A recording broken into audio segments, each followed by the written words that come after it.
Borghese in Rome, looking at Bernini's Apollo and Daphne.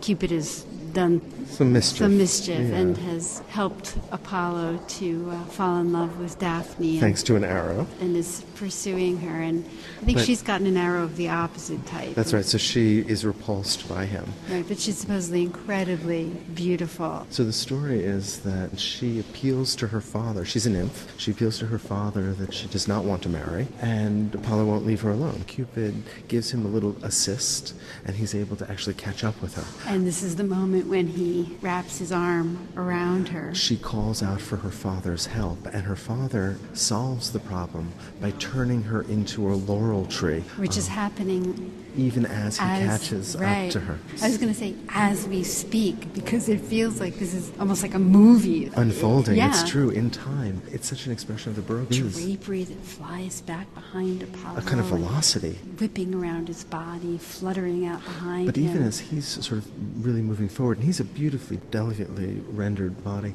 but she then arcs up and is transformed almost against her own will. And you see the sense of surprise and almost horror in her face. Oh, absolutely. As her fingers turn into branches and leaves. And as he wraps his hand around her abdomen, he touches only the bark that forms around her. I mean, this is all about not attaining beauty and Apollo's passion.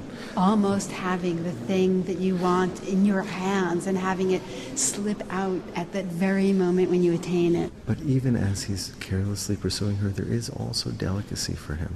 Look at the way his fingers are stretched out, as if he's just recognizing what's happening to her and is taken aback, even as his body is sort of slowing down in his pursuit of her. Mm-hmm. You think it's a sort of moment of recognition for him? It is, his eyes on her, sort of realizing what's happening. Yeah, that's true, a kind of sadness.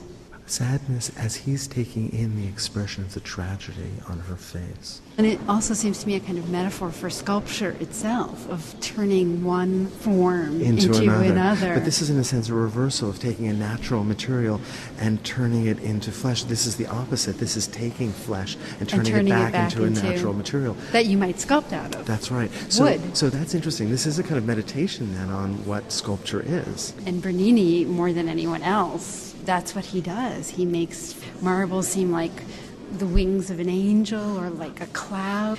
And of course, the story resolves in that she turns into a rooted tree, and he determines that he will always tend that tree and protect it.